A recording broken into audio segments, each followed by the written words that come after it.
Welcome in to the Late Night Gamecocks show. Today is October 8th, 2025. I am your host, Matt Anderson, and joining me, as always, is my co-host, Alex Jones of thebigspur.com. Alex, how are we doing today?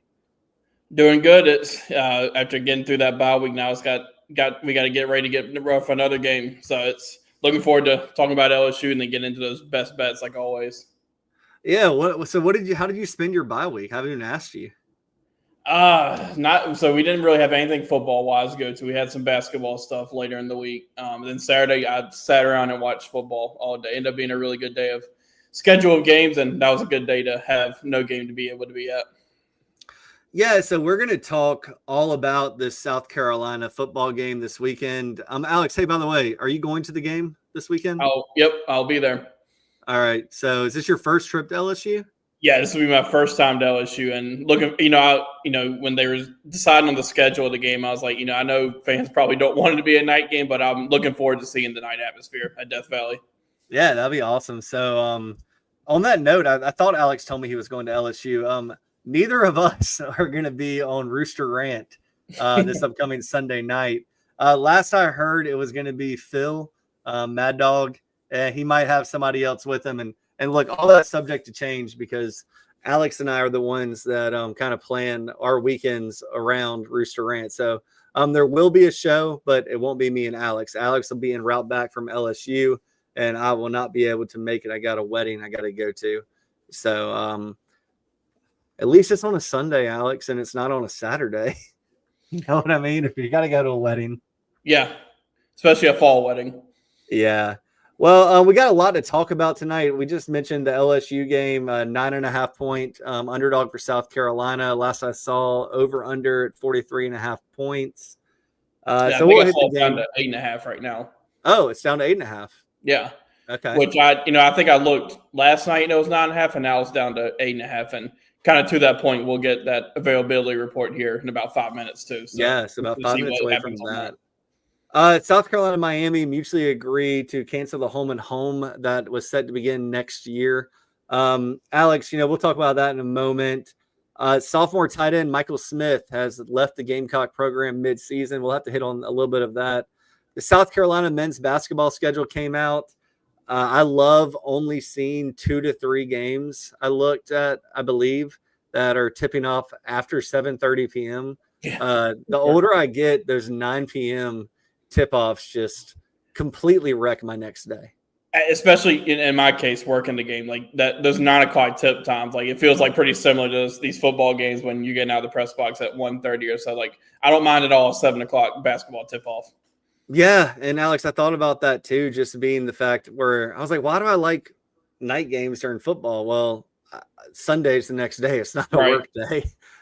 So that's interesting. Alex, I do want to plug this. We might talk about it here in future episodes, but Alex had a number of articles, and so did John Whittle and others on thebigspur.com, or I think it was just you and John from Media Day. Alex talked to a lot of players. John talked to a lot of players, coaches, assistant coaches. So make sure you go to thebigspur.com and check out Alex's inside information there from the coaches. And we'll hopefully talk about it on a future episode. We just can't get to it tonight. It's too packed.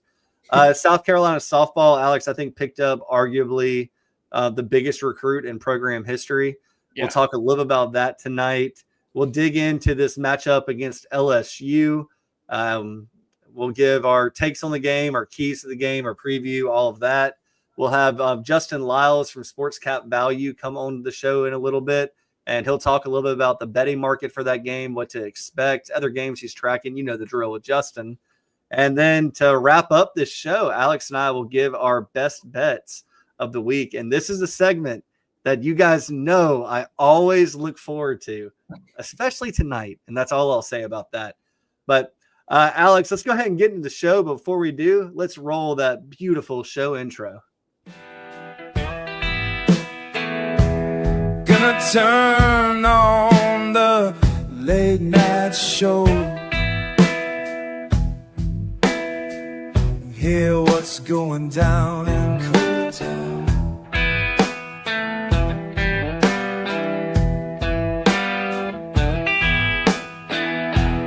I said I'm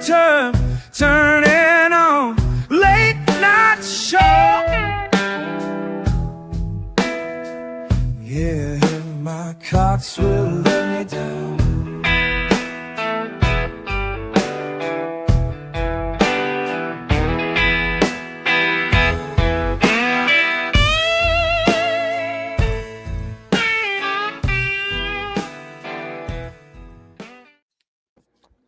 So getting right back into it on October 8th. And remember, make sure you are in this chat box. Any questions you have, I'm sure there's some questions that have popped up here recently.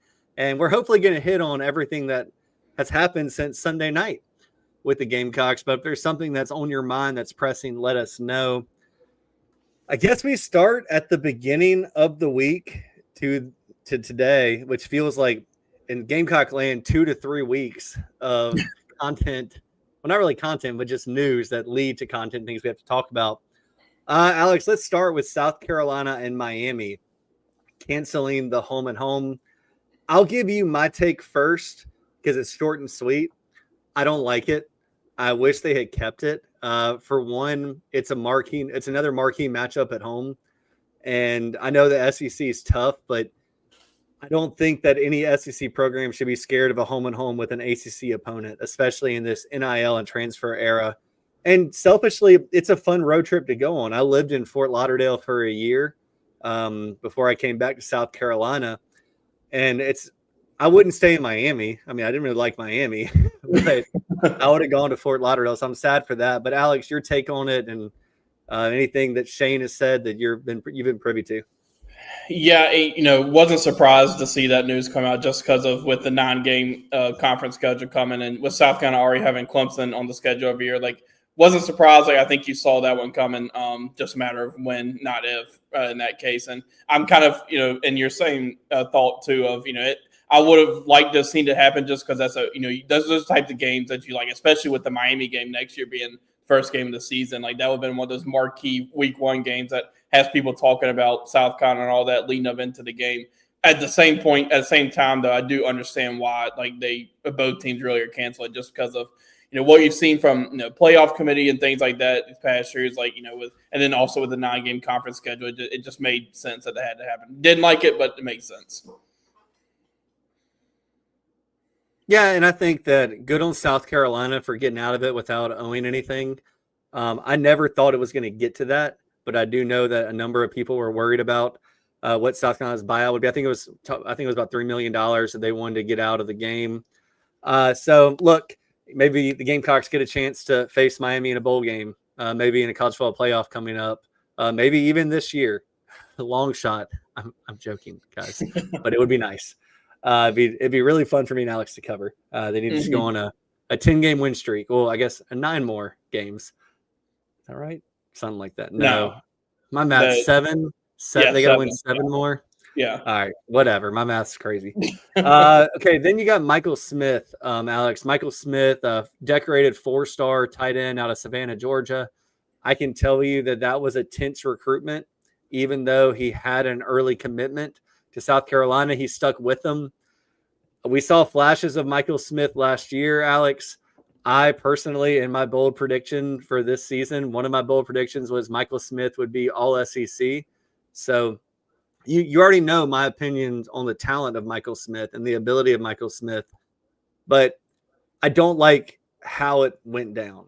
And regardless of any other details, and I haven't dug too much into it. I mean, I just when someone quits, I don't care. And I did post something on the Big Spur today. Don't know if you saw it, Alex, but I don't understand this mindset of players quitting halfway through a season after 4 games, after 5 games to preserve a red shirt. If you really feel like you're the guy, you should be the guy. NIL money is not going to equal an NFL contract. So I'd be shocked if he makes double what he made at South Carolina or triple. I imagine it's going to be in the same ballpark, but I think kids are just making a big mistake, not sticking it out with their team, not being a brother, all of that. And look, maybe there's some extracurricular stuff that I don't know about with Michael Smith, but it seems like he couldn't stay healthy this past offseason, wasn't on the practice field, and Shane said it. If you're not practicing, you're not playing. Yeah, coming into the season, I was, I think you and I are on the same page about, it felt like Michael Smith could be that guy that takes that year 1 to year 2 jump just because, you felt like what you saw last year. He had some really nice moments, and even as he was a high profile recruit, and it's just kind of the day and age of college football. Like with how little he kind of played through those first 4 games, like, I don't know what was going on. Like, maybe this doesn't surprise me too much that it happened, just because it seemed like not seemed like it. It's true. Brady Hunt, Maurice Brown, and Jordan Dingle are playing a lot. So I'm not sure what all went down there, but that's just kind of the world that college football does in now. And interested to see. I think he's going to be a guy that's probably going to be pretty highly recruited from a transfer portal standpoint. So when that comes, I'm interested to see where he ends up. Yeah, I think that he's one of the rare players that I think can be a big time transfer portal pickup at tight end. You really don't. You've seen a handful of them, but I was racking my brain yesterday and today, and I did some preliminary research on it. I wanted to see if there's a track record of players leaving mid-season to preserve red shirts and having immediate success. Now, we're so young into this that there's not a whole lot of sample sizes. There's situations where coaches have been fired and players have just said, I'm done. I'm going to go play for somebody that actually recruited me, that type of thing. But we'll see what happens to Michael Smith. I think long-term it is a hit because we don't know if Lenore Sellers will be back next year or not. He's still being projected as a first-round pick in pretty much every NFL mock draft you see. I don't put a lot of stock in mock drafts this early, Alex, just because you never know. There's still a lot of football players that aren't even on the radar that are going to be first-rounders. Yeah. So we'll see what happens to Michael Smith. I do think it's a blow for the future. I can't say now because all we have is last year. So we'll see with Michael Smith. But I do say that, regardless of all this, I do want young men and women to play where they want to play. And if I was a coach, I wouldn't want a player that was just half what in it the rest of the year, because you can't count on that kid when you call them to go play. And I will go back to Friday Night Lights. I loved Friday Night Lights when I was a kid. And there's an episode where Michael Saracen, QB1, gets demoted and he wants to quit. And the coach says, you're not quitting. And he says, fine, I won't quit. I'll do everything you ask of me for the rest of the season, but you'll hate every minute of it. I'll hate every minute of it. And, so I think that's the right way to do it. You didn't just quit on your coaches. You quit on the 114 other guys that are out there. And I don't like that in college sports, but college sports are professional sports now. What can we say, Alex? All right. So men's basketball, like I said earlier, all the games are pretty much before 7:30 p.m. for a tip-off. I think I only counted 2 or 3 that were after 7 o'clock even. Every game is going to be on ESPN and the SEC network except for 2. You have your Thanksgiving tournament. Who are they playing in that? I know it's Northwestern and Butler. Yeah, Northwestern and Butler. That's going to be on CBS Sports Network. So if that's not a part of your cable package, make sure that it is for that one special feast week that we all celebrate with basketball and football going on. And again, make sure you go to thebigspur.com to read Alex's content and John's content from last week's media day. Looking forward here, Alex. Really, before we get to our LSU preview, the only thing we have to hit on is South Carolina softball. Ashley Chastain Woodard, let's go. Picked up number 1 recruit in the country for the class of 2027, shortstop Aspen Boulware. Obviously, Michael Boulware and his wife were decorated college athletes at Florida State. Looks like it came down to Florida State, Oklahoma, and South Carolina. And to an extent, Texas Tech came in with Texas Tech money, which they're doing now. But I just have to say, what a tremendous get for Ashley. What a tremendous get for the program. And this is the type of player, by all accounts, can be a 4-year All-American. So just your thoughts there, Alex. Yeah, just what a get for South Carolina. That's, number 1 player in the country. It just, they've been, Ashley Chastain Woodard and her staff been recruiting really well. And this is just like that next step. And, it seems like they're just right on track to building off of what they're able to do in a pretty incredible year 1 where you're really kind of right there on the verge of the College World Series. But, though, with the way they're recruiting, it feels like they're, right, going to be knocking on that door once again. Yeah, and with Dawn Staley doing what she's done in women's basketball, proving it can be done. Columbia is a city that is attractive to young people. I do think that having Aspen at Gray Collegiate, in state, close to home. Family won't have to travel, and she is the centerpiece. John Whittle reported today on thebigspur.com that she could potentially enroll a year early. So not for this season, but next season she could potentially enroll early, but that's kind of up in the air. But wow, I mean, this is somebody that was not considering South Carolina until Ashley came. And after going to a camp at South Carolina and feeling like home, and the recruiting job they did on her visit was something special from everything that I've heard. So big get, and softball's a fun sport to watch. Y'all get on board. Yeah. And they were recruiting against the best of the best. I mean, Oklahoma, everybody knows what type of softball program they are. And Florida State's obviously a solid one too. That's, that goes without saying that it was a huge recruiting win, but you also had to beat out the best of the best for. Yeah, and I just hats off to Ashley Chastain Woodard in that program. And softball's so fun. Alex, before we get to LSU, the injury report is out. So let us know what happened there. And we want to give a shout out to Craig. Craig, you're not a degenerate. We love you. You're the best. I met Craig in person. He's a great guy. So thank you for being here. And hey, man, fill that comment box up with any questions you got. Love talking with you, Craig. Yeah, so as far as the availability report, we'll start on the South Carolina side of things. Questionable is Miles Norwood, Judge Collier, and Troy Pikes. Doubtful is Nolan Hay and Kason Henry, and Marquis Anderson is out. Before we get into LSU, I'll just give my thoughts on that real quick. Like, that's two cornerbacks right there. That's questionable. That's, I guess a little bit scary there. Just we'll see with Judge, and not sure with Miles Norwood what's going on there, but with Judge, he was one that played a few snaps coming off that injury against Kentucky. So we'll see there. And then Troy Pike, so that's, again, like it's still Wednesday and these reports can change, but we'll see. That's, he's been one that's, I think starting to see his reps starting to go up too. And then, Nolan Hay and Kason Henry were doubtful or didn't play in the last game too. So they've kind of, I guess, maybe figured out there what they would do in those absences. Just your thoughts real quick before I get into LSU. Yeah, I think, did you say Judge Collier was on the report at all? Yeah, he's questionable. He and Miles Norwood and Troy Pikes are questionable. Yeah, so I don't like having a backup cornerback and, a guy that Gamecock fans and NFL guys have said could potentially be a first-round pick, and Judge being questionable. But I think that's just Shane playing it safe. I really don't think it's a mind game. I mean, there are real rules with the injury report now.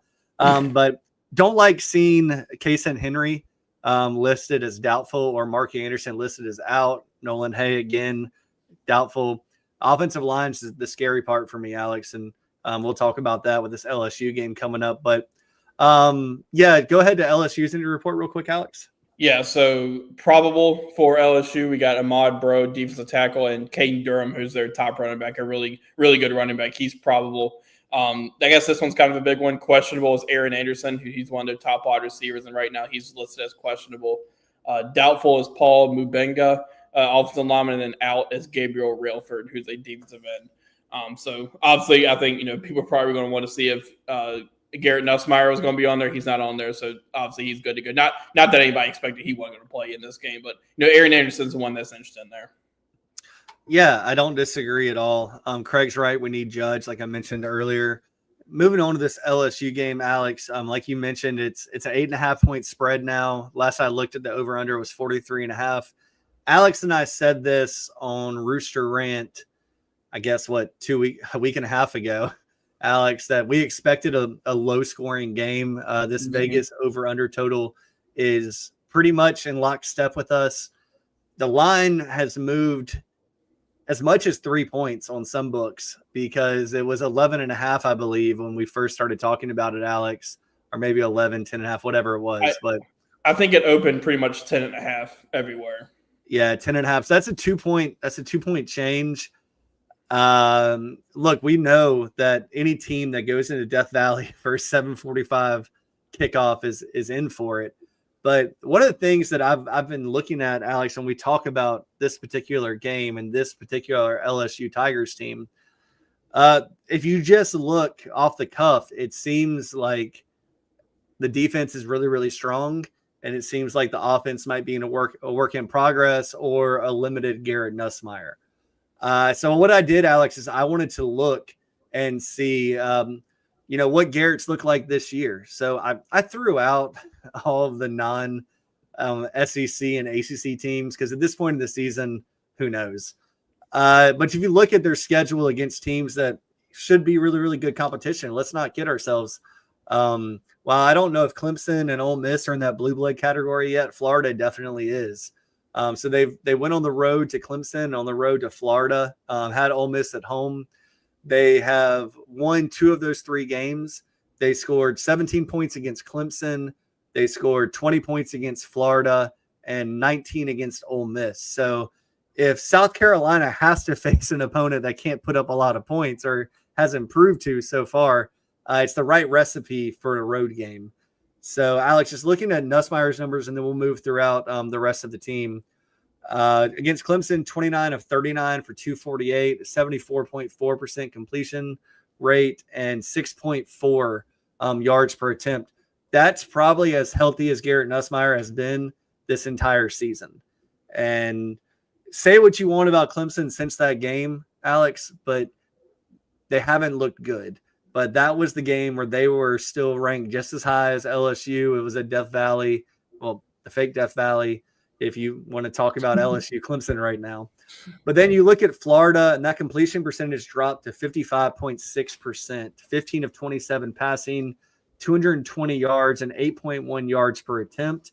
And then in the Ole Miss game, 21 of 34 for 254 yards and 61.8% completion rate and 7.5 yards an attempt. So you kind of split the baby here, and you're looking at about 7 yards per attempt and about 63% completion rate. Alex, my question to you after all of those statistics is, I don't have any doubt in Garrett Nussmeier just killing South Carolina with 1,000 paper cuts. Short, very, very accurate, get players in space, all that jazz. I do have concerns about him throwing deep. And if you give Clayton White at least one thing going into the game where he can kind of not stress about it, not worry about it, but not stress about it, I think this sets up really well with the Gamecock pass rush and the linebackers that have already made a couple interceptions this year. Yeah, and not to jump ahead too far on you, but I feel like I say this every week, but stopping the run is going to be key in this game too. But LSU hasn't really been able to get the run game going, and that's what kind of leads into your point of kind of getting to Nussmeier and maybe some of those deep passes where LSU up front on the offensive line, they had a lot to replace. That was a really good offensive line they had last year, and those guys, 2 of those guys, or at least in the NFL, one Will Campbell starts for the Patriots now. So they just haven't been able to get the run game going. It's been a little bit of surprise with Caden Durham. I thought they'd be able to get some things going. But I think that's kind of the key. Nussmeier hasn't looked quite himself.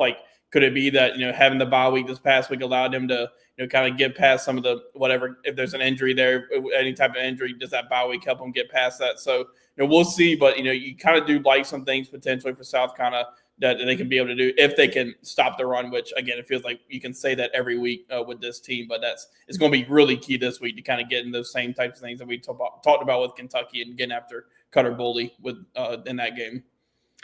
Yeah, and it's not like Garrett Nussmeier's ever been a dual threat quarterback. He's not a statue. But he can be he's a pocket passer. Let's just be honest with what he is. Now, when you look at this rushing, the rushing numbers for LSU, and I believe that I have this correct, Alex. Against Clemson, they had 108 yards rushing on 31 attempts for 3.5 yards per carry.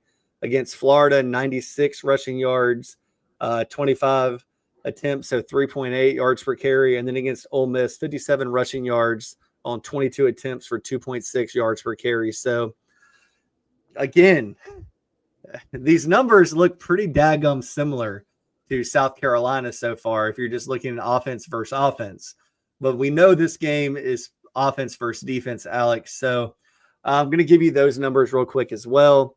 Against Clemson completed 19 of 38 passing attempts for 230 yards and a 50% completion percentage, good for 6.1 yards per attempt. Florida, 33 of 49 for 287 yards, 67.3% completion rate, 5.9 yards per attempt. And that was with DJ Lagway throwing 5 interceptions. So I'll come back to that stat just here in a minute, but Ole Miss 23 of 39 for 314 yards and 59% completion rate, 8.1 yards per attempt. So, Alex, if you can still throw for 287 yards in a game and have 49 attempts and have 5 interceptions, now this game was not out of hand really for Florida. It wasn't like it was 48-20 and it was okay. The run game's been eliminated. So I do like the numbers. Florida, DJ Lagway, and Ole Miss with their backup quarterback, who's probably their starter now, throwing for 287 and 314.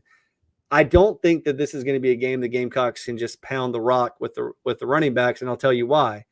They gave up 1.6 yards per rush against Clemson, 2.9 yards per rush against Florida, and 3.7 yards per rush against Ole Miss. So if the Gamecocks can average 3.5 yards per attempt this week, I think that it sets up for a really good fourth quarter game. If the Gamecocks average 1.6 yards per attempt, I think that the game might be a 20-3 type game going into the fourth quarter. Yeah, I mean, running the ball is going to be key. And, when you look at this past game for LSU when they played Ole Miss 2 weeks ago, like Trinidad Chambliss for Ole Miss threw for 314 yards against this LSU defense. So, there could potentially be opportunities there in that going against that secondary, but it's also like, I really like Blake Baker as a defensive coordinator, and like they're going to find ways to get after Lenora Sellers, and you're going to need Lenora Sellers that you saw in the second half against Kentucky, where he was kind of back to was getting close to looking like his normal self. So I think there could be some opportunities there, but this defense is much better than the one that came to Williams-Brice last year, which South kind of ran the ball really well against that defense, and they're much improved there, and they got the Weeks brothers at linebacker who are really good. So we'll see, but there seems to be some opportunities, but can South kind of capitalize is going to be the question. I agree. And you got to remember, there were a Rocket Sanders rush and a Lenora Sellers rush in that game that made the rushing numbers look pretty good. I think Rocket had like a 60-yard run. Lenore's had the 60-plus yard run. That's 120 right there, if my numbers are correct in my memory. Looking at the keys to this game, I do think that Lenore's has had 2 pretty good games passing the ball. Against Kentucky, that one interception he probably wants back. I believe it was Kentucky. Yeah. He threw an interception against Kentucky, didn't he, Alex? Oh, gosh. Or was that Missouri? When you said that out. No, Missouri. Yeah. Yeah. The Missouri game probably wants that back, but he took advantage of an aggressive defense against Missouri, called them off sides a couple times for deep throws. I think that you have to continue to let Lenore's do that. You have to let him be him. But running the ball, Alex, that's going to be the challenge. And I will say, if you have to find a game that's a road game against a top, 10, 15 team in the country, you would like to be able to just say, all right, let's go and pass it. We know they're not. We don't think they're going to score more than 24. That's kind of my take on it there. Yeah, and, I was kind of looking around at some of the LSU stats real quick and, mentioned that Aaron Anderson offensively he's questionable for the game. And, again, it's Wednesday, so that report can change. But, and then you also got to look at the flip side of it where Judge Collier and Miles Norwood, 2 cornerbacks, probably in your top 3 or 4 rotation are also questionable. But, Aaron Anderson's, availability is going to be pretty key in this one because he's their leading receiver at 305. But you got Barry Brown, who's the Kentucky transfer, who's at 239. Then it's really kind of Xavion Thomas is their other receiver, and he's at 178. So that's going to be an interesting matchup, that secondary going up against that wide receiver core, which right now I think it seems like there's obviously availability questions on both sides. So that's something that's going to be interesting to track. And, the secondary is going to need to have a really good game in this one just because we talked about with Nussmeier, he's had this bye week. Does he come out trying to sling it in this game to prove a point? So we'll see. Yeah, there's a lot of question marks there. I do think that if Nussmeier is as banged up as LSU folks seem to indicate, he's playing through something, whether it's an ab strain, whether it's an oblique tear, I don't know. But you can just look and see the zip was not there prior to the bye week. I think South Carolina's secondary is a secondary that can capitalize on somebody who might not be 100% trying to throw a ball downfield. So, Alex, the keys to the game, I think we can summarize here between you and me. If you can stop the run, that's amazing. If you can, limit the deep shots. I mean, it's football 101, guys. The keys to the game don't change that often. But I do think that this is a week that you can kind of ball hawk in the secondary and it is an opponent that you seem to be able to throw the ball on if you can't run. So we're going to take a break here. When we come back, we'll have Justin Lyles from Sports Cap Value. Alex and I will give our predictions on the game. We'll see if Justin is brave enough to give one, but if nothing else, Justin will give the Vegas take on this game, and if he has a lean for it either way. So we'll be right back after this short break. Morning, Carl. Usual? Yeah. Your oldest was in here the other day. Said the two of you took a trip down to my neck of the woods. How'd that go? You might as well give me one of those Carolina cards while you're at it. I knew I liked that one. Yeah. There you go, my friend. Thanks. Hey, Carl. Congratulations. See you tomorrow, Freddie. You bet. JC Sherbert here had a brilliant idea that some good friends of mine in Florence have told me about. Next time you're having a wedding or an event or anytime you got to feed a bunch of people, talk to my friends over at Flavortown Eats and Events. That's right. It's a food truck / trailer, prepares the food fresh on site right there for you. No hassle. It's absolutely delicious. They'll come out, turnkey solution to feed the masses at your event. Go to their website right now. flavortownflow.com. That's flavortownflow.com. They have all the contact information you need, and they are a proud sponsor of the Late Night Gamecock Show and the Chief Sports Network. Welcome to Palm Casual Patio Furniture. Because we are the factory, Palm Casual has the ability to offer the highest quality outdoor furniture paired with world-class service. Since 1979, our factory showrooms have done our best to make the buying process as easy as possible for our customers.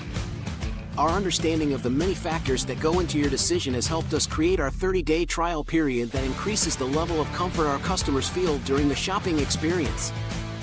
Visit us in Somerville, Mount Pleasant, Myrtle Beach, and Bluffton, and online at palmcasual.com for our products and out-of-state locations. Go Gamecocks!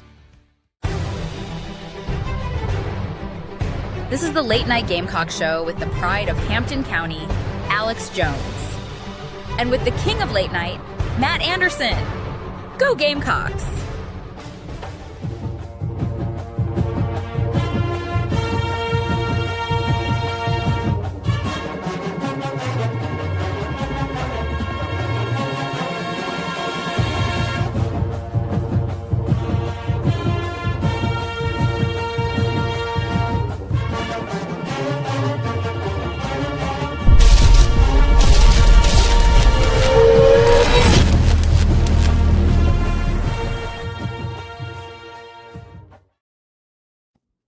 Well, we're happy to bring in Justin Lyles of sportscapvalue.com. Justin is our resident Vegas insider. His picks are just winning money left and right.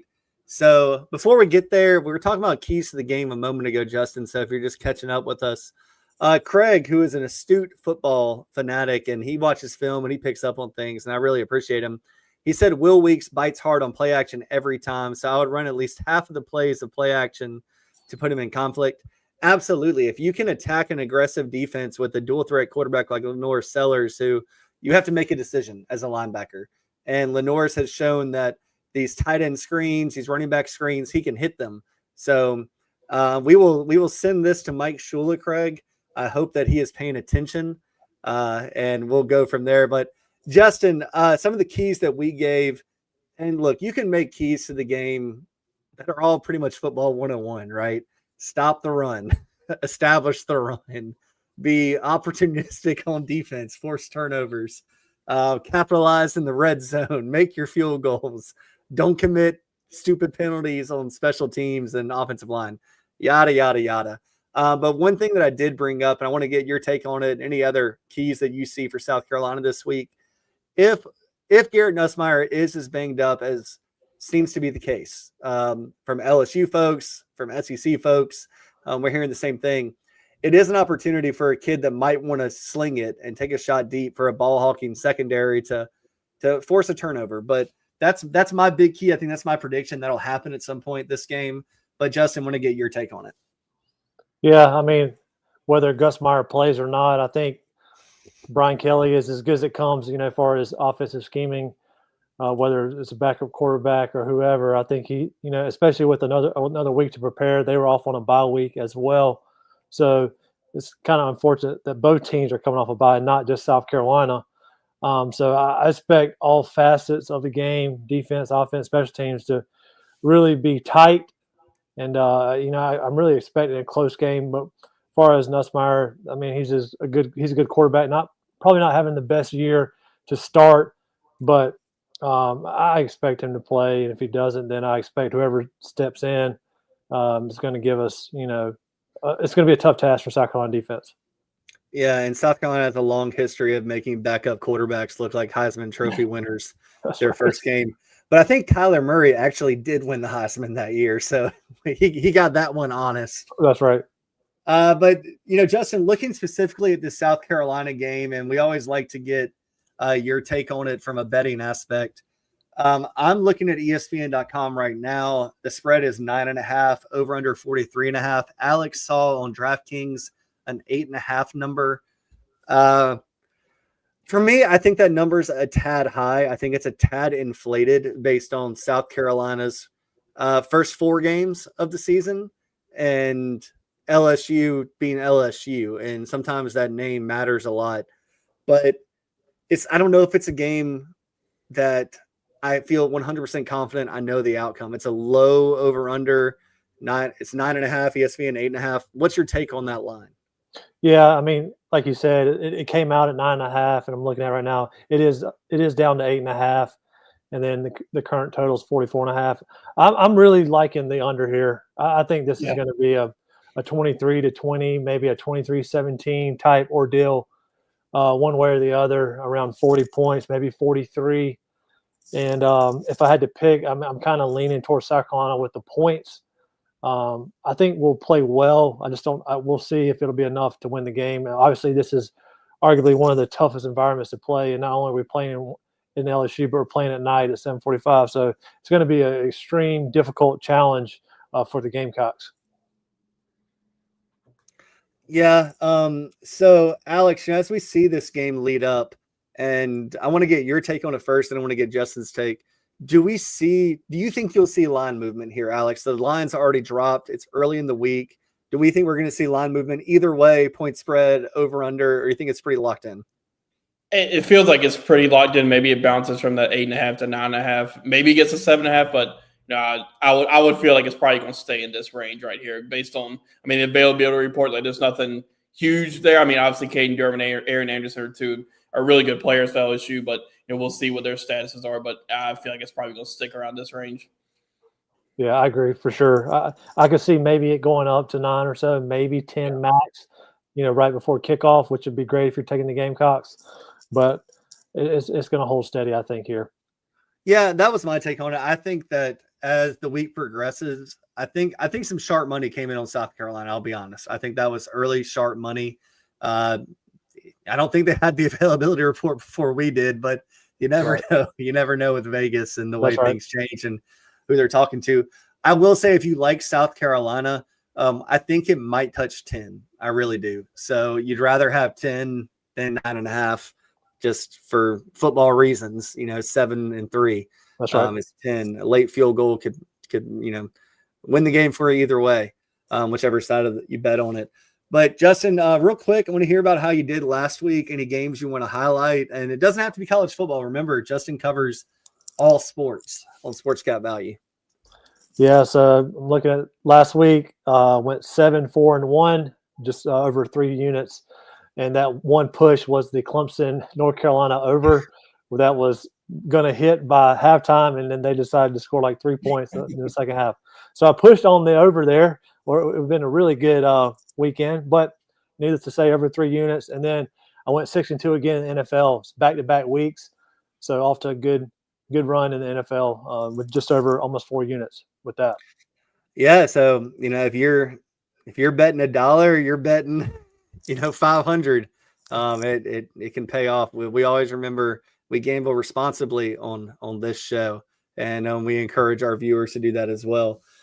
Justin, looking ahead right now at other games you're tracking this week in college football, SEC, wherever you really want to take it, We do have an interesting game Friday night. And I say it's interesting because South Florida travels on the road to North Texas. North Texas, 1.5-point favorite and a total of 66.5. I mean, is there going to be defense played? Maybe not here. This is, and a key part of this too is I think starting today, there's like 46 straight games or something like that. I saw of straight days of games of college football, which is wild, or including NFL and college, 40 something straight days, which is insane. So if you're an extreme football fan like we are, there's plenty to watch. As far as the game, 66.5 is a lot. This is going to be a shootout. North Texas is 5-0, South Florida 4-1. Just looking at the money real quick, a lot of money coming in on North Texas at -1.5. So, and then the total majority of the money is coming in over the 66.5. I might sprinkle a little bit. I might maybe wait a day or so and see if it goes up to 68, 69, and then maybe sprinkle a little bit on the under. You never know in those games when lines are tight like that.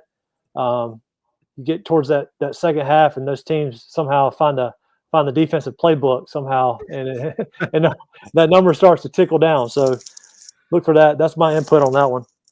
Yeah, so I always like to highlight any big Friday night games, any Thursday night games we have. But Justin, I'll let you take the floor here. Just looking around Ohio State, Illinois, Alabama, Missouri, Indiana, Oregon, Oklahoma, Texas unranked. And then trying to see any of the ranked versus ranked teams. That might be it. Although Southern Cal is kind of teetering on being ranked or not. Let's take it anywhere you want to go. Just let us know what you're watching. Yeah, so I was in the lab cooking up some winners before this, and I'm eyeing. This is what I'm kind of eyeing so far. I got 6 games. I'm looking at Bama, Missouri. The over 51.5 has kind of caught my eye. Looking at the numbers, I think there could be some scoring in this one. And then speaking of the Illinois and Ohio State, I'm really liking Illinois getting the 14.5 here with the hook. And then Maryland getting 6.5, hosting Nebraska. And then I'm liking Oregon hosting Indiana. I know it's 7.5. I would keep an eye out on that and see if it goes down. I could see some late money coming in on Indiana. Otherwise, I would buy that hook down to 7. And then USC hosting Michigan. I like USC in this spot. Michigan's ranked, going out to the West Coast, this new Big Ten matchup. So, and then last but not least, our game at the under 44.5. So those are the 6 I'm eyeing right now. And that'll probably creep up, like I've said prior, usually around that 10 game range. It just depends. It could be 10, 12, or 8, or somewhere in there for Saturday. Well, so that's interesting. I think that those were the games that I would have highlighted. I think those are the games that fans look. I think most casual bettors want to bet on games they're going to watch. They don't have much interest in, maybe some of the sharper plays that are out there when games that aren't on TV, no eyes on them. So I think it's fun that you have picked, at least this week, Right. some games that you're tracking. So, looking at this game against South Carolina and LSU, do you think that there is any points involved at all on being a night game in Baton Rouge? I mean, I think it does play a factor. Like, I mean, in the spread. Yeah, I mean, I think LSU is probably on a neutral field is probably in that 6 to 7 point favorite. So I think it does, especially at night at LSU 100,000 or whatever they have. I really do. I think they have an extreme, it's on their side. And the question is, will South Carolina be able to handle it? Obviously, with the microphones and the helmet, that helps getting it into the quarterback and whatnot. So not really as much relying on signals as we are used to. So, and you can't, I know Speedmary talked about it, preparing for the sound and whatnot. And I know they're kind of put some artificial sound into the stadium or what have you at practice or on the practice field. And you just can't imitate that at all when it comes to live game action. And it's going to be a tough challenge. I don't recall it. I don't believe South Carolina's ever won at LSU. So this would be the perfect night to do that. As a gambler or a picker, how do you view statistics like that? This team has never won on the road. Do do you just against this opponent? Do you just try and wait till the year where it's the best money line value, or do you just bet it every year, saying it's got to turn? Yeah, I mean, I'm not big on the history stuff. I mean, I'm only, as a professional bettor, I'm relying on the data at hand, the data from what they've played so far this year. That's all that really matters. They don't carry over points from prior games and whatnot. So, I'm really taking in the last couple months of ball, and but this is a good time if you're like in South Carolina to sprinkle a little money line. I mean, when you've got a quarterback like we've got, anything's possible. Will he be up to the test is the key. And kind of going back to the Heisman talk, I know we talked about that last week with odds and whatnot. It's still wide open. So if Gus Meyer's healthy and playing and Sellers is playing, I think the winner of this, if they have a decent game, eliminates the other from the Heisman contender and the other one stays in. That's just my professional betting experience and opinion going forward. Yeah, Alex, you got anything for Justin? Yeah, I was, looking ahead to some of our best bets or some of the games that I'm picking for this week. One game that kind of has my attention is Ohio State Illinois game. Like I'm gonna be picking something. I haven't decided which side of this I'm gonna be picking yet. But what do you think about that game? Because I think with Illinois, like that's one where we've seen the Indiana game, but it just feels like this could be a sneaky game for Ohio State to struggle, and especially with it being at Illinois. Yeah, like I said, Illinois looked really good outside of that Indiana game, which is a huge shock. That line was a little bit fishy considering they were getting points at Indiana. Ohio State has looked really good, so to speak. So, but I don't expect them to play like they've been doing all year. I think this will be a tough task for them, and I can see this going down to the wire. I just see a lot of value on Illinois, and they have a really good roster. A lot of folks coming back. They got a good quarterback, and when you got a good quarterback, you got a chance to win. Yep. Yeah, I mean, I think back, and since we're talking about some of these Big Ten teams and the Big Ten games, I don't know if I've seen anything like what's happened to Penn State over these last 2 years or last 2 weeks. For Penn State and James Franklin, I mean, we made a joke about it. Justin, I think you and I both picked Penn State minus 2.5 or 3? Can't remember. Right. And the game went to overtime, but it makes me wonder how good Oregon is. And seeing that 7.5 number gives me a little bit of a pause, but I also have to harken back to what you've said. And it's a new week every single week. You can't really look that hard at past results. And I think that 7.5 is just begging people to take Indiana, that hook. And I think that you can probably take 7.5, Oregon minus 7.5 and still be okay. Yeah, I think, for what you were saying earlier, as far as Penn State in that game against Oregon, they came back. I mean, I think they were down 21-3 or 17-3 or something like that, and came back to force overtime. And then they score first in overtime, and then they get Oregon on like second and long, and then they had the game in their hands. They're going to cover, and all of a sudden Oregon scores, and then the rest is history. So it's been a disappointing last couple of weeks for Penn State. I think they're better than what they have shown. But as far as Oregon, I think Oregon is really good. I think Dante Moore is one of he's got to put his hat in there for the Heisman as well if they continue to keep winning like they do. This is going to be a really tough challenge for Indiana. I know they got a good coach, and he's kind of proven himself over the last year and a half. They're off to another good start, but this is really their first challenge outside of Illinois for the year. Well, I'll tell you one thing, and I'm going to tease it. It's one of my best bets. We'll go to that segment here in a second. I have Oregon minus 7.5. I'm not scared of the 0.5 point. And it's a patent rule for me. I don't bet on Indiana in big games. I'm just not going to. They have not arrived. I know that their coach seems to be a great coach, but I remember them getting pantsed against Ohio State last year. Yep. And I don't think their offense is as good as it was last year. Defense might be a little bit better than it was last year, but you can't pull me off of that Oregon minus 7.5. So Alex, with that, I'll get to last week. Last week, very fun week. So going into last week, I had a record of 11-14. Terrible. 3 units down. I mean, just bury me in the cemetery. It was over. It was done. Alex had it on lock. But last week, I went 4-1. There we go. 4-1. And Alex, who was 16-9 coming into the week, back-to-back 4-1 weeks, he was 2-3. So right now I'm 15-15. I've only lost the juice if I bet.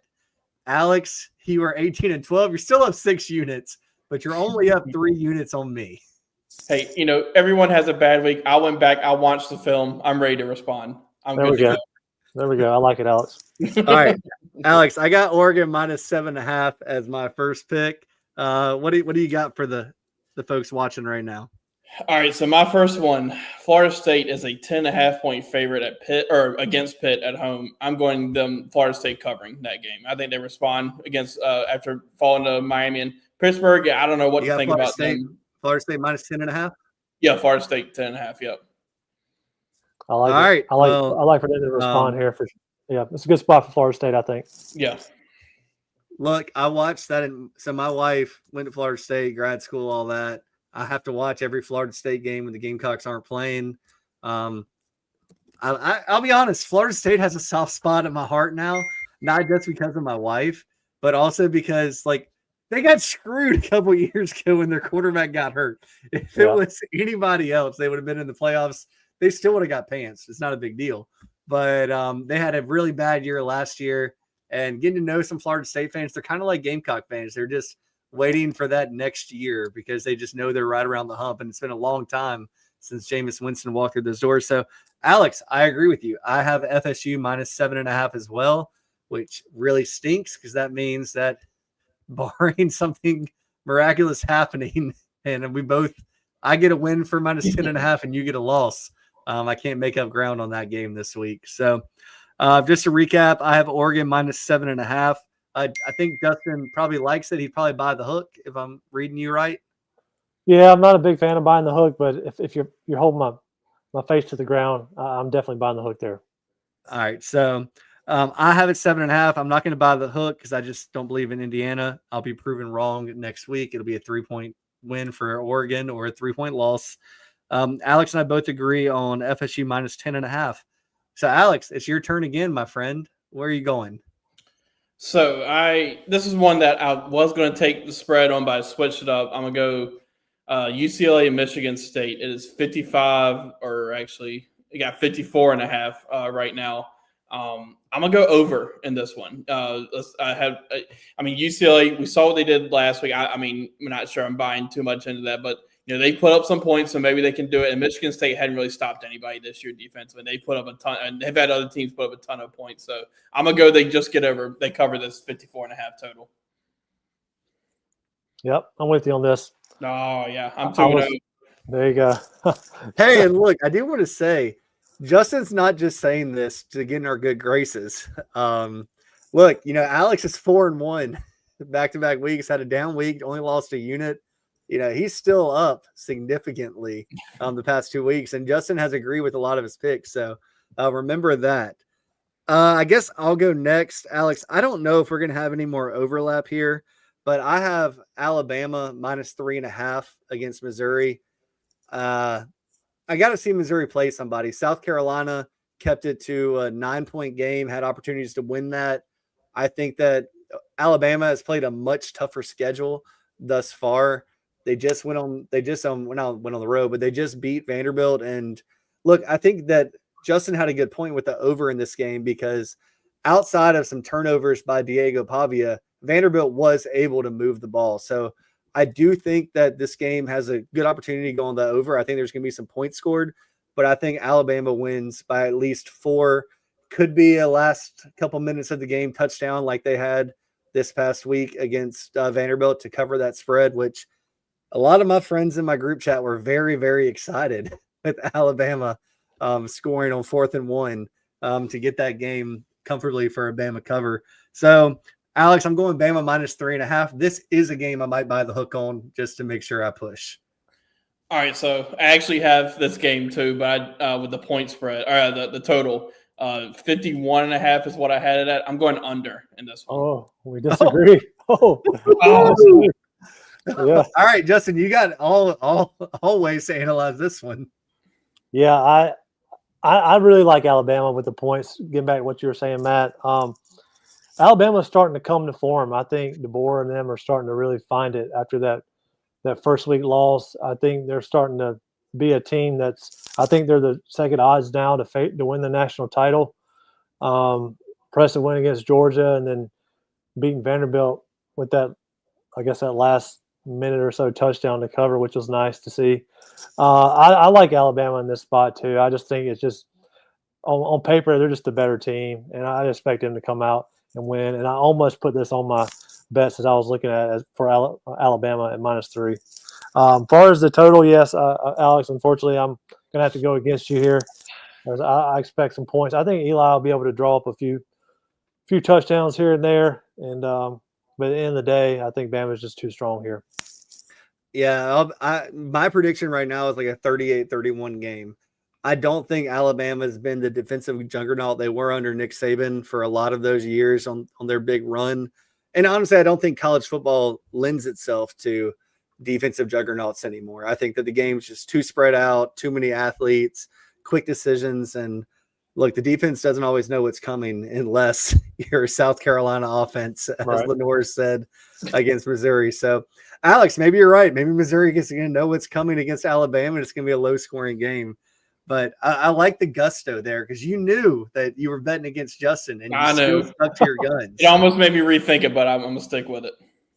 All right, well, I've done 3. You've done 3, so I guess my next game is here. And I don't know what's wrong with me, guys. I'm looking at this right now, and I have one more game later that I'm going to tell at the end that is an underdog, but everyone else has been a favorite, and I'm not buying the hook, I guess. This is Texas A&M -7.5 this week, and they are playing Arkansas. Florida. They're playing. Florida. Who are they playing? Florida. I had it earlier. Yeah, it's Florida. Florida, yes. Yeah, Texas A&M, Florida. I'm still not a believer in Florida, and I think that Texas A&M finds a way. I think, is this game home or away? I saw it just a second ago. It's not on my screen anymore. Oh, it's a home game. I think the 12th man comes into play here. I think that A&M wins this game by 10+. Yeah, this is a stay away game for me, honestly. I started looking at it and just didn't really see any value either way. Not a fan of that 7.5, but Florida coming off a big win, and then now they're going on the road to College Station. It could be a difficult challenge. I would not be surprised if they get blown out here. All right, Alex, your next pick. All right, so I said earlier about this Ohio State-Illinois game. I got 14-point favorite for Ohio State. I think they're going to cover. It's going to be a late cover in this one. So Ohio State -14. I knew I was going against you, but I had to do it. You're really going against him, man. I'm going to feel bad next week when I come over here and Alex proves me wrong. I think it could be one where, maybe it's like a late field goal type of cover thing. Because I don't think it's going to be like this type of blowout game, especially with it being at Illinois. But I don't know. Thinking back to that Indiana game, what they did to Illinois scares me a little bit with Illinois. So we're thinking about a 13-point game, last couple of minutes, kick a field goal to get the cover here. Yeah. Yeah, and people like to think about games in 3 and 7, Justin, and that's not always how it happens. No, strange things happen. I mean, you kick 2 field goals. I mean, there's all these combinations of numbers, right? You score a touchdown and you miss a extra point, or you go for 2, don't get it, do get it. There's a lot of maybe there's just safety in the game. It's just strange things happen, and it's amazing sometimes how those numbers fall right in place. Whether it's like an 8.5-point game or 5.5, and a team wins or loses by 5 or 6. It's just the way it works sometimes. That's right. So, Alex, I saved my most confident pick, which I don't do this often. I don't say my most confident pick, and I'm sure as crap don't say the team I'm about to say. But I see South Carolina plus 9.5 against LSU, and I really do like this number. I don't see a situation where LSU's up 31-10 in this game. And so if I don't see a situation where it's 31-10, where, you're talking about 21 points. If I think that this is a 24-17 type game, then I got to take the value on South Carolina. I will say if I was personally betting this game, I would not be betting it tonight. I'd like to see how that number moves. But give me the Gamecocks plus 9.5. Yes, I'm with you. And like you said, even if you didn't want to bet the game, it might be a good opportunity to live bet something here and just see how that first quarter goes, maybe that first quarter and a half, and see if you can put something in right before halftime. But I really do expect this to be a close game, and maybe, who knows, maybe the Gamecocks can come out with a victory. I think the key here is, like I think I've said prior, is if South Carolina does get behind, can they stop the run when they need to get the ball back? I mean, that's really been the issue with South Carolina when they've been unable to win games, is get off the field on third down, the typical stuff like you're talking about earlier, the turnover stuff, winning the turnover battle, quick dumb penalties, and then Lenore's not making any turnovers, and then making plays, and him technically putting the team on his back. And if he can do that, I think there's a chance that we could pull the upset. And to that point, like, I think another key in this game for South Carolina is you're probably going to have to absorb some type of early punch from LSU, just being they're coming off an off week. There's been all the talk about the offense, like maybe they come out throwing on early on that first drive, then you get the stadium into it. Kind of what LSU did last year in this game. The game gets 17-0, the stadium's all into it, and they bounce right back. So I think that's going to be a key in this one. Like, you may have to absorb an early punch and not let this one get away from you early. That's a good point too. If I can say real quickly that the game from last year was like one of the best games of the year, and and like you said, they were up 17. South Carolina was up 17-0, and LSU just seemed to kind of chip away. Yep. And then where they were in position to win the game. Obviously, some penalties could go on either way or what have you, and they didn't go South Carolina's way. But maybe there is some motivation there. For South Carolina with Beamer. Maybe he used that in some bulletin board material in some weird form or fashion. You know how coaches are. They just they find ways to motivate their team, their kids, their staff. Maybe he uses that some way. Maybe he's pulled something from what Brian Kelly said. Who knows? But we'll see what happens come Saturday night. Alex, before you get to your last pick, I don't think I've ever told Justin this story. In fact, I'm pretty sure I haven't. I think I've only told the story to my brother. But so last year, I signed up for this free promo type thing, right? So it was a betting website. They gave $500 free play.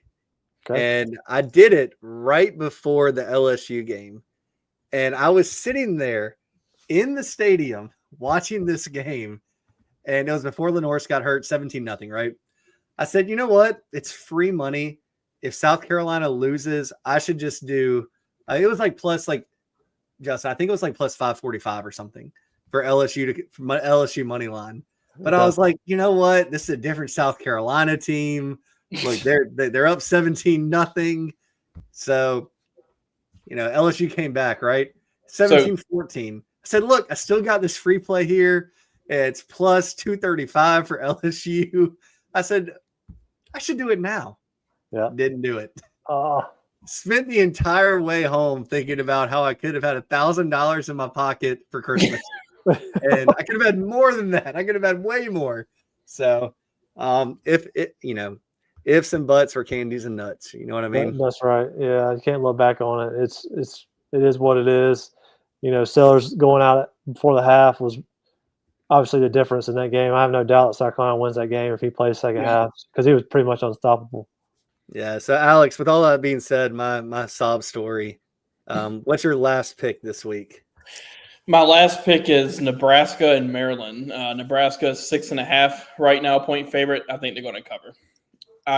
This over under 47.5, I think, was pretty intriguing too. Like, you could have taken the over on this one, but I'm going to go 6.5 Nebraska. They cover that.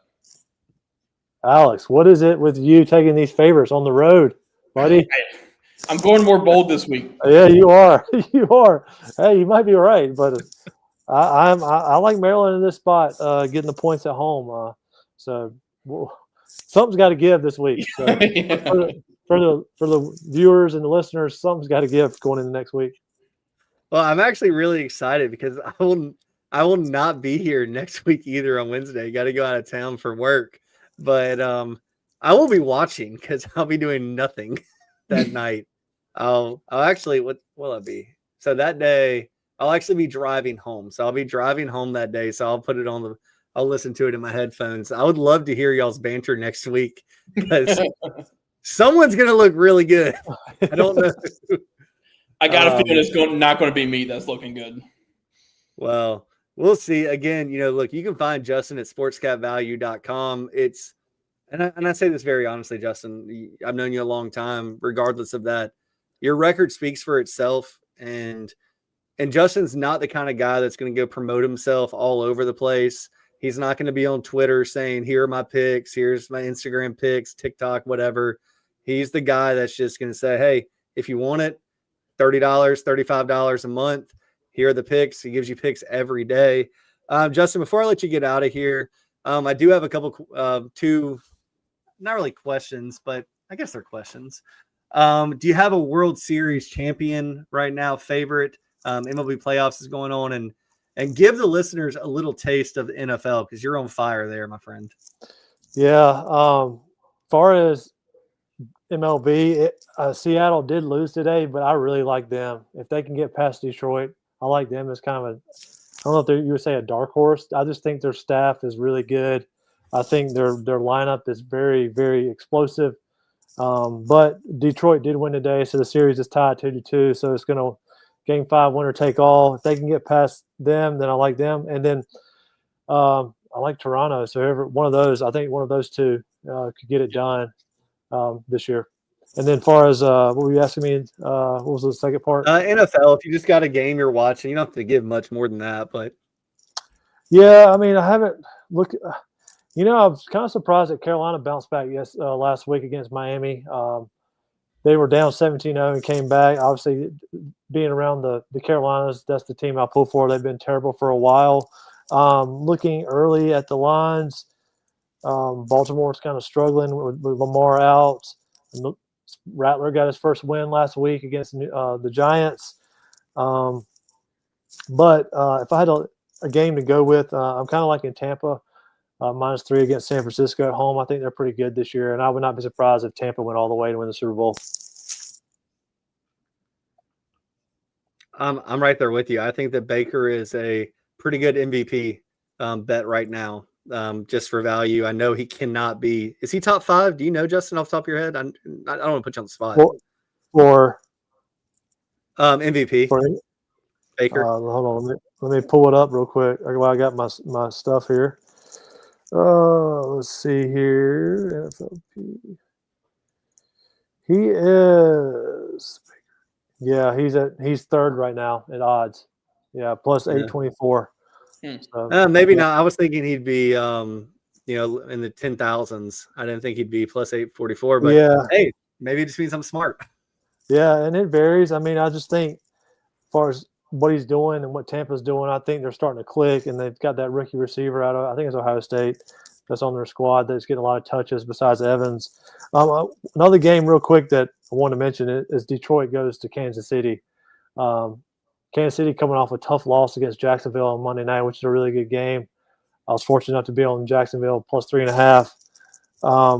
But they're laying points against Detroit at home. So I'm kind of liking the Chiefs in this spot at -2.5 against a really good Lions offense. Yeah, I was pretty upset, I'll be honest, at the Chiefs Monday night. Pretty upset at Patrick Mahomes. My fantasy team did not do what they needed. Patrick Mahomes had a good day, but he should have had 7 more or at least 6 more. My team's 6 points per quarterback touchdown league, whatever. Hate on me all you want. But Justin, man, we just love having you on here. Thank you so much. Again, tell the folks where they can find you, and we'll let you get out of here and hang out with your fam. Yeah, thanks for having me again. Look forward to coming on the show again. You can find me at sportscapvalue.com. That's where you get all of our picks, our daily plays, $30 a month, and all the major sports. And we're off to a great start in the NFL and college football. Looking to make it 3 weeks in a row in the NFL and the winning in the green, and doing the same for college football. So sportscapvalue.com. And thanks again, guys. Yeah, thanks, Justin. You have a good night, okay? All right, y'all take care. See ya. Yeah, and I will say this. I used to play daily. What was it? DFS, Daily Fantasy Sports. Yeah, about 5 years ago, I used to play a lot, and you guys know me. I'm an analytical brain. I put everything in numbers and spreadsheets, and actually had a pretty good run there before it got really ultra competitive with 150. You can put up to 150 teams in a game, and players were really, really, really good players who had $4,500 a week to put out there in action. They kind of dominated it, but I say that to say once you get 4, 5, 6 weeks into NFL college football, you just have more data, and the more data you have, the more informed you can get. And you're not if you use a guy like Justin for your picks, it's not just let me look at it really quick and I think, oh well, Kansas City Chiefs, they're awesome. They always win the Super Bowl. I'm gonna bet on them. Like, that's not what you're getting with Justin. So we love Justin. We love all of our sponsors on this show as well. Hey, if you're feeling lucky, sprinkle a little bit of money on the Gamecocks this weekend against LSU and go buy a Gamecock South Carolina lottery ticket. Flavortown, Flowtown Eats, we love those guys. They are booked out until January now. So I told you 2-3 weeks ago, I told you a month ago that they were booked out through December. They just keep getting booked. So if you have something in the new year, make sure you're reaching out to my friend Kirby. And then, gosh, what is it? Palm Tree Cavity. Palm Casual. Palm Casual. Yeah. Palm Casual. They just had their big blowout. They're going to have another one next year. So you missed the biggest sale of the year, but they have great stuff year round. Yeah. I love the fact that everything's easily washable, lifetime guarantee on their stuff. So Palm Casual patio furniture is amazing. And Alex, man, it's going to feel weird not doing Rooster Rant Sunday night. I know. I mean, we didn't have one on the bye week, and then both of us not being on this upcoming Sunday. So we're gonna be a little rusty coming next. What would it be? The Alabama Sunday. Yeah, and we just Oklahoma Sunday. Oklahoma Sunday. We just hope that you take it easy on Phil if he's here. I think it's gonna be Phil. Maybe he'll have some special guests, but take it easy on him. I'm just kidding. Don't take it easy on him. Rooster Rant is a time to rant. Hopefully it's good rants. Hopefully the Gamecocks are 4-2 and really right back in that SEC chase and that national championship college football playoff chase. Remember, it's not over yet. It's just not over. South Carolina probably still has the two, if you want to call losses, best losses. They probably still have the two best losses in the country of any 2-loss team. So there's a lot to play for. This team's going for it. Don't let the Michael Smith news get you down. This team will probably make it a rallying cry. Just being point blank honest with you. Justin talked about ways that Shane Beamer motivates a team. Would not be surprised if that is a motivating factor here. So, Alex, you got a 3-game lead on me right now in best bets. The best I can do is go up 4 this weekend. So I have a chance to take the lead, but again, I will not be here next Wednesday night. I'll be watching and listening just like all of you. So, Alex, Godspeed to you. I'm sure we'll talk. I know we'll talk Saturday. We'll talk Sunday. We'll talk leading up to it. But, man, what a fun week to be a Gamecock coming off a bye week and a big road game. And this is what college football is all about. Yeah, I mean, kind of what Shane Beamer said this weekend about, the upcoming schedule in this game. Like, you come to South Carolina for games like this, and it's going to be a big atmosphere, a lot of eyes on South Carolina. It sure is. Well, Alex, any parting shots before we get out of here? No, another really good show. Really appreciate Justin coming on, even though we did disagree on 3 games, which worries me for my picks next week. You may have a lead after that or after my picks this week. So we'll see, but a whole lot of fun tonight. Yeah, absolutely. And we thank all of you for being here with us tonight. When you spend your time with us, you give us the most valuable thing you have. It's your time. And that is never underappreciated. And holler at us if we can do anything for you. You see our Twitter handles up here. If you remember the Big Spur, you can reach out to us there. And again, make sure you go check out Alex's articles on men's college basketball from Media Day. Basketball season, man, it's going to be here less than a month. So get ready for it. Well, for myself and Alex, we wish you all the best rest of the evening, the best rest of the week. And for our sake, well, not me this week, Alex, and not you, because there's no Sunday Rooster rant. Obviously, we hope the Gamecocks do well. We love to see Gamecock fans happy. So for that, with that, we are out. Talk to you in a little bit from me. Bye, everybody.